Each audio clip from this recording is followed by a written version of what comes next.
Je teste le kit de crochet sac Granny Square d'Action, vidéo numéro 4, où nous allons assembler tous nos morceaux. Dans cette vidéo, nous allons apprendre comment crocheter ensemble nos Granny Square.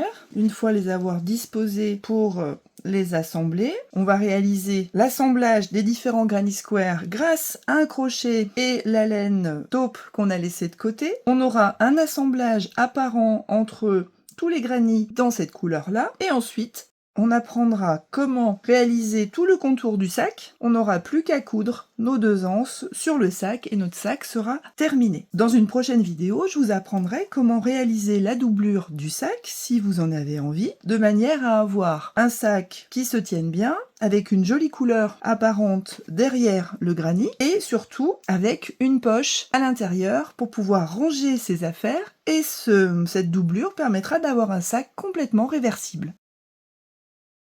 Pour assembler les granny ensemble, vous aurez besoin du matériel habituel, mais aussi d'un paquet d'épingles. Alors moi je préfère les épingles à tête, qui nous permettront de savoir dans quel sens il va falloir crocheter.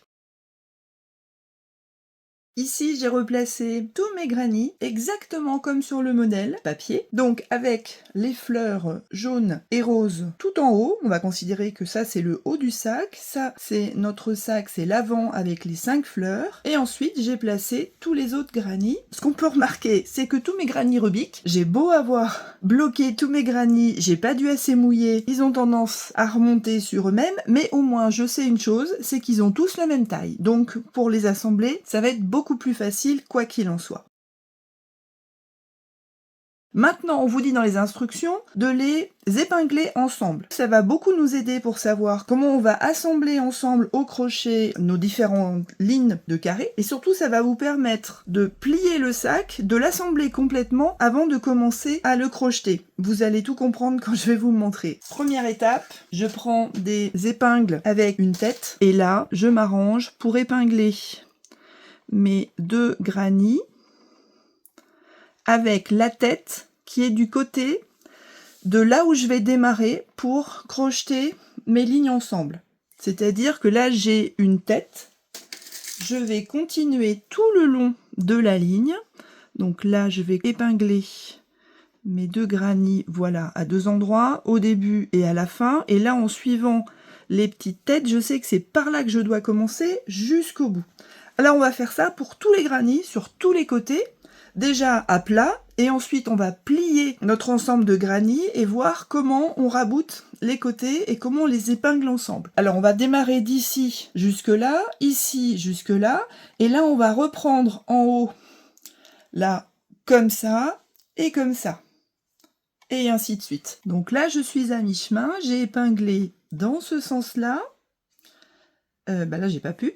Là, j'ai épinglé ici. Là, j'ai continué sur cette partie-là, sur celle-là. Mais là, vous voyez que mon granny, il est encore tout seul. Et donc là, je vais reprendre en épinglant ici dans ce sens-là, ici dans ce sens-là, là et là. Et après, on voit comment plier. Bon, là, on voit que tout est bien accroché. Donc, j'ai fait exactement dans le sens que je vous ai dit. De toute façon, on voit bien les petites têtes dans quel sens elles sont tournées. Donc, on va tourner l'ouvrage pour que vous voyez mieux.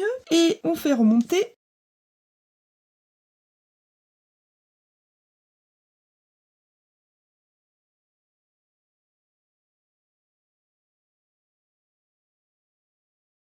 notre sac de cette façon-là. Et on voit qu'ici, eh bien, on va rabouter, en fait, si on retourne comme ça, on va rabouter cette partie-là rose foncé sur la partie rose clair et le rose foncé sur le blanc.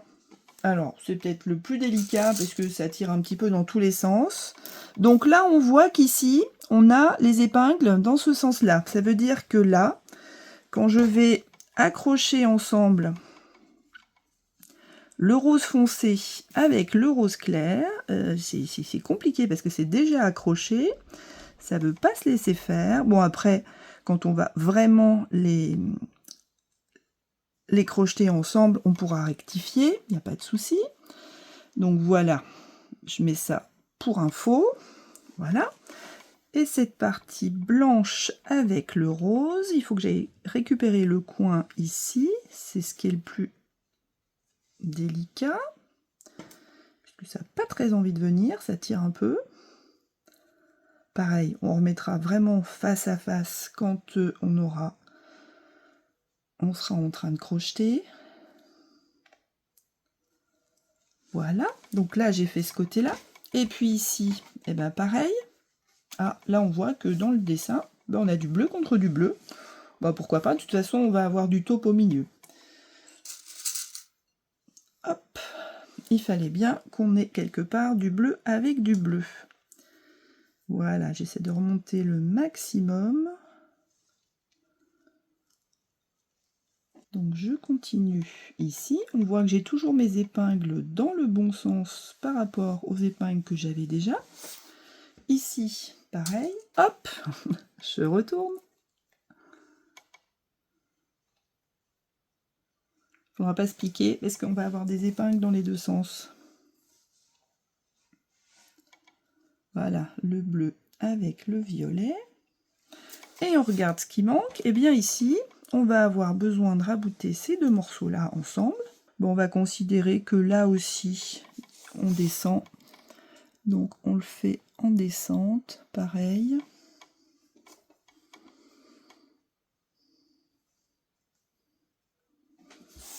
Et ici, identique, on va le faire dans ce sens-là. Sachant que ces deux petits côtés-là, ben, on va les crocheter ensemble. Voilà. Et voilà. Donc si vous aviez un doute, maintenant vous savez exactement dans quel sens ça va être monté. Ce qui fait que ben, quand on ouvre notre sac, eh bien là il est tout épinglé et il est prêt à être crocheté.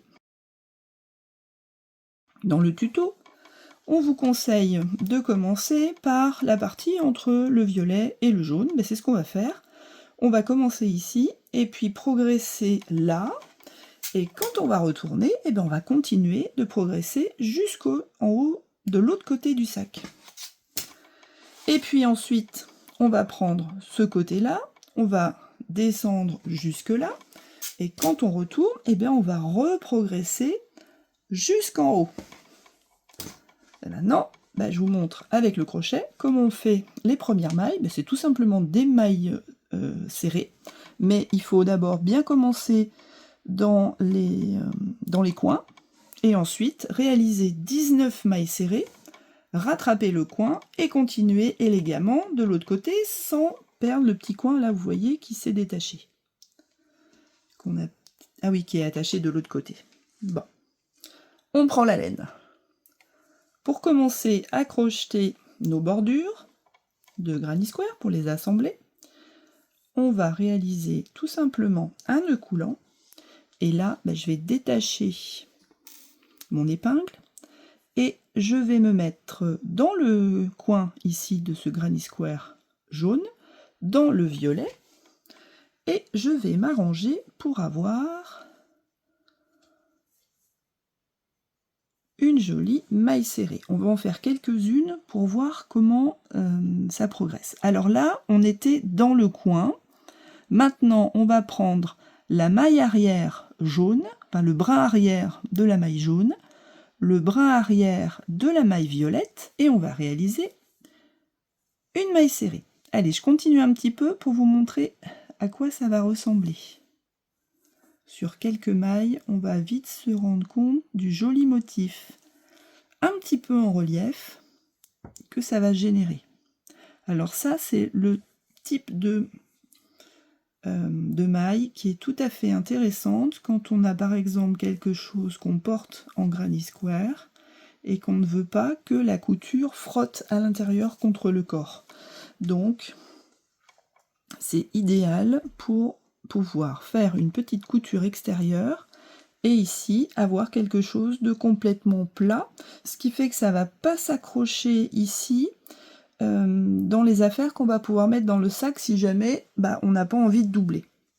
Eh bien écoutez, on va continuer comme ça tout le long. Je fais juste un petit point de détail là, quand on arrive à la fin de nos 19 petites mailles serrées, on arrive au coin. Donc normalement, si on ne s'est pas trompé, si on a bien compté à chaque fois nos mailles, ici, on arrive ensemble à la dernière maille et on va piquer dans l'arceau qui consiste le coin. Donc là, je passe le coin et ensuite, je suis censée piquer.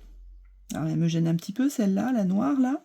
Je suis censée piquer dans l'arceau, je vais enlever l'épingle, dans l'arceau bleu. Et là, j'attrape l'arceau rose. Voilà, et j'ai passé le point délicat et je continue ensuite.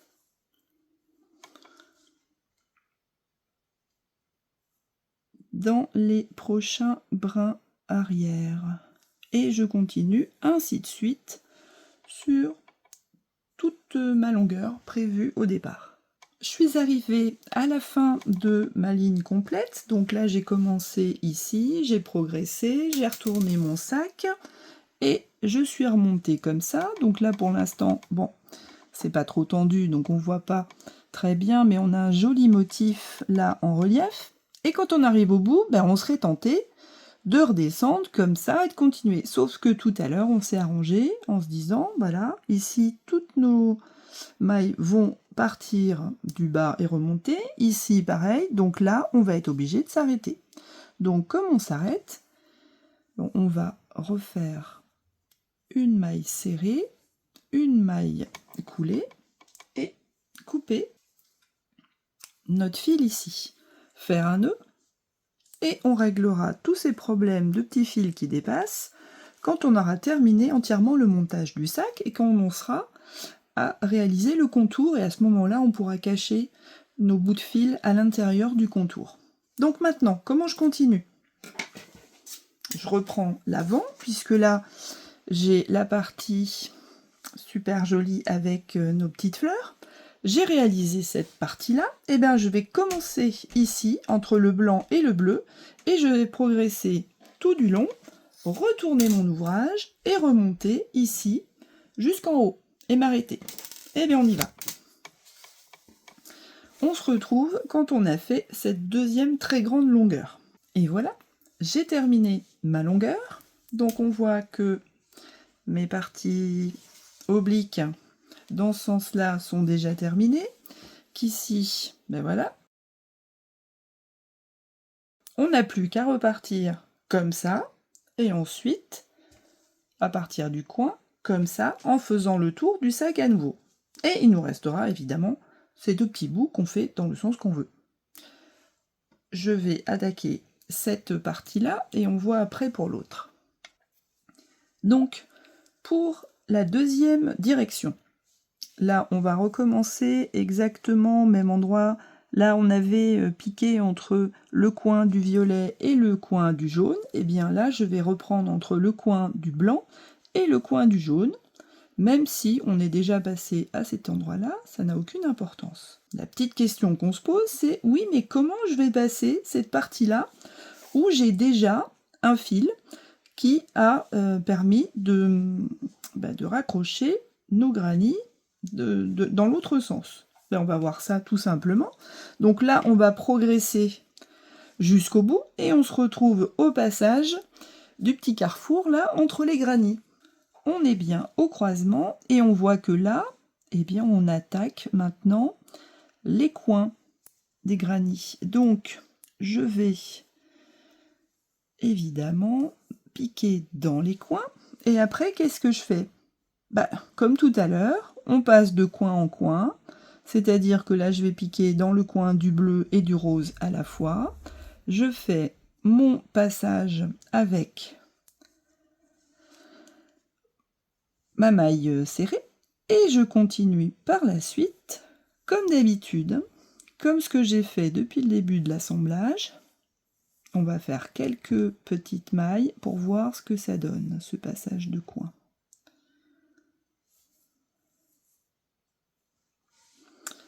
Voilà, on regarde. Ben voilà, tout simplement, on a passé notre coin. On a les coins de nos granits qui sont ici, mais exactement de la même façon qu'ici, on a les coins de nos granits qui sont apparents. Donc, on a juste, c'est comme si on avait une autoroute qui passait au-dessus d'une autre. Voilà. Et nos granits sont très très bien crochetés ensemble. on continue jusqu'au bout du rang. Après avoir terminé cette ligne-là et être montée de l'autre côté, et bien maintenant je vais attaquer par là, entre le violet et le rose foncé, et continuer toute cette longue bande et remonter de l'autre côté jusqu'en haut. Et effectivement, il me restera que les deux petits bouts ici à crocheter ensemble. Donc on reprend à cet endroit-là et on attaque comme ça tout le long sur 6 longueurs de granit.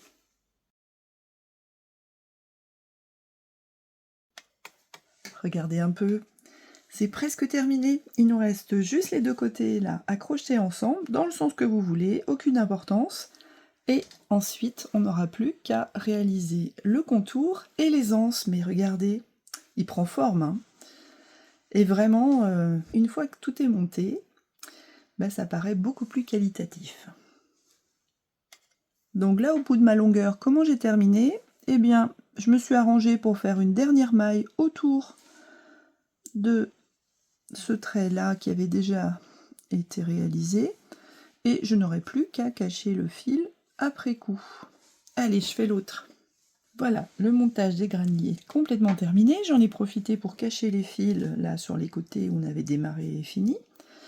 On cachera cela dans l'anse. Et bien maintenant, on passe au contour dans lequel on cachera nos petits fils ici par la même occasion. Pour attaquer la lisière, on nous propose de commencer là dans le coin granit plié en deux, celui avec la lisière bleue. Donc comme d'habitude, on fait un nœud coulant et on va attaquer en fait de manière à réaliser 3 rangs de mailles serrées les unes après les autres. Donc ça va être hyper solide, hein, parce que les mailles serrées, franchement, il n'y a rien qui va bouger à la fin. Il y a juste une petite précision, c'est que quand on est dans les arceaux, on va faire une maille serrée.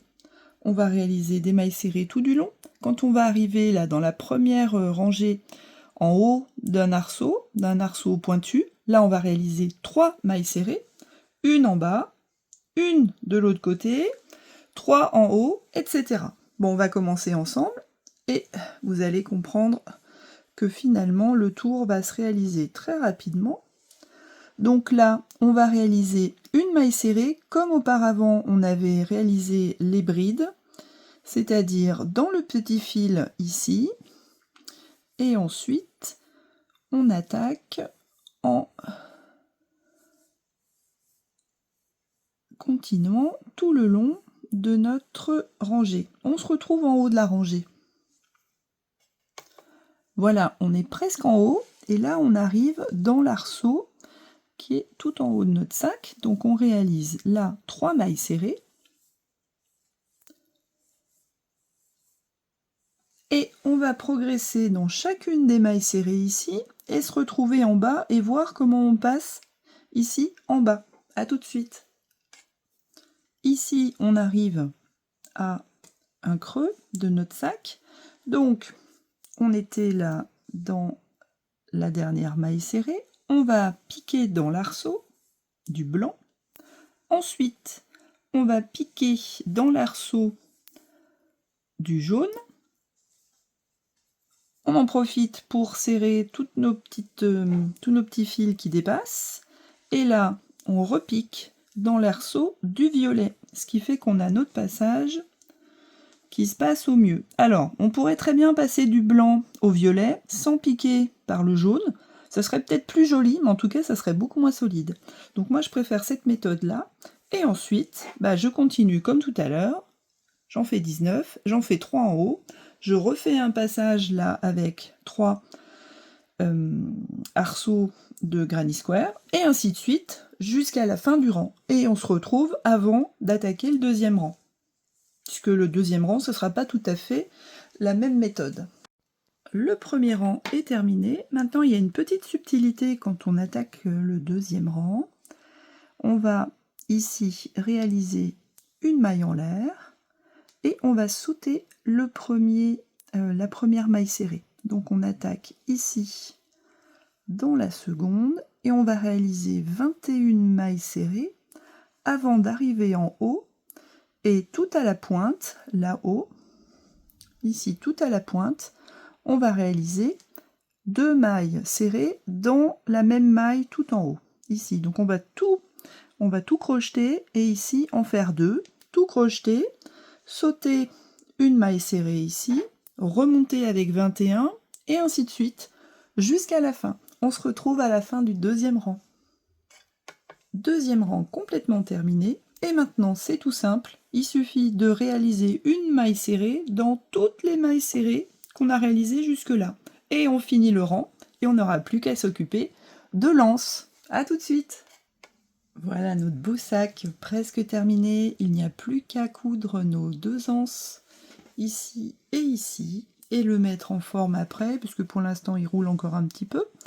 Mais dès qu'on l'aura bien pressé, il va être magnifique. Pour coudre nos anses, on va travailler sur l'envers, c'est-à-dire que on va prendre l'envers de notre pointe ici, on va accrocher notre anse avec une épingle par exemple de l'autre côté, voilà, à l'intérieur, ce qui fait que quand ça sera cousu, ça sera très très joli, voilà. Et maintenant, on va tout simplement prendre une aiguille à laine. Pour coudre, on peut se permettre soit une aiguille à laine en métal, soit une aiguille assez grosse en plastique.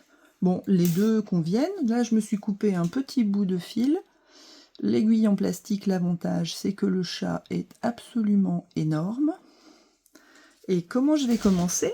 Eh bien, je vais piquer ici sans traverser du côté du sac. Après, au niveau, là, je peux réaliser ce que je veux. Je vais faire 2-3 tours pour bien sécuriser mon bout de fil que je cacherai ensuite. Voilà, et on vous dit de réaliser un point de surjet, c'est-à-dire que vous prenez un fil ici, vous en prenez 2 de l'autre côté pour que ce soit bien solide, et vous progressez ainsi tout autour de votre petit bout d'anse ici. Donc à chaque fois, on pique un petit fil de couleur. Voilà. Et on progresse ensuite de l'autre côté. Donc on va faire toute cette partie-là et on va voir en retournant ici comment arriver à coudre cette partie-là à l'intérieur de manière à ce que ça se voit absolument pas de l'autre côté. Donc on se retrouve quand on est arrivé à cet endroit-là. On a maintenant terminé notre petit tour en U là, on a pu enlever l'épingle qui ne sert strictement plus à rien. Et ce qu'on va faire, c'est qu'on va repiquer de l'autre côté. Voilà, tourner l'ouvrage pour être dans le bon sens. Et ensuite, eh bien, piquer ici dans n'importe quel petit fil et piquer dans quelques mailles. Voilà, on reprend un petit peu par là. Voilà, ça se verra pas parce qu'on traverse pas. On essaye de ne pas traverser. On peut vérifier que de l'autre côté ça reste propre et joli, esthétique. Et on prend plusieurs fils ici pour que ce soit bien solide. C'est une anse, hein. Si on charge un petit peu, il faut que ça tienne. C'est pour ça que je préfère faire tout le tour en carré plutôt qu'en U, de manière à avoir une anse qui est correctement tenue. Voilà, et là j'ai quasiment terminé. Donc maintenant, je vais passer plusieurs fois ici, par là, vérifier ce que ça va donner. Alors là, pour éviter que ça roule, ce que je peux faire, quand on avait cousu des appliques sur la chaîne, je vous avais montré que on pouvait très bien faire un petit point en arrière, voilà, au ras de notre dernière maille. pour que ce soit plus joli. Donc là, comme on aura 3 parties bien cousues, ça sera hyper solide. Et vous voyez que c'est pas très long. Ça va nous prendre 1 minute de plus de faire un travail bien abouti et bien solide. Voilà, donc maintenant pour que ça reste bien solide, eh bien on va faire passer notre fil de l'autre côté et on va bien le resserrer comme ça plusieurs fois. On va le passer pour terminer le point plusieurs fois sur lui-même et ensuite on pourra couper et cacher les petits bouts de fil qui dépassent. Voilà, donc on va cacher ces bouts de fil. Donc maintenant qu'on a terminé cette partie-là, il ne faut pas se tromper, c'est pas en face qu'il faut coudre, c'est de l'autre côté. Donc exactement sur le même côté du sac, on met son anse correctement et on vérifie que, évidemment, elle est bien droite. Et on va réaliser cette couture là et la même chose avec la deuxième anse ici. Et on se retrouve à la fin. Et voilà, notre magnifique sac complètement terminé. Alors je l'ai mis en forme à peu près comme sur la photo du kit. Bon là c'est sans artifice, vous voyez, il n'est pas collé, il est brut. Je viens de le terminer, je n'ai même pas pu le bloquer encore. Je vous le montre tel quel, tel que vous devriez l'obtenir une fois qu'il a été entièrement crocheté. Bah écoutez, il est magnifique. On va le voir un petit peu en situation. Voilà, notre sac est naturel, magnifique, complètement terminé, sans artifice. On peut le doubler si on en trouve le courage, mais déjà comme ça, il est superbe.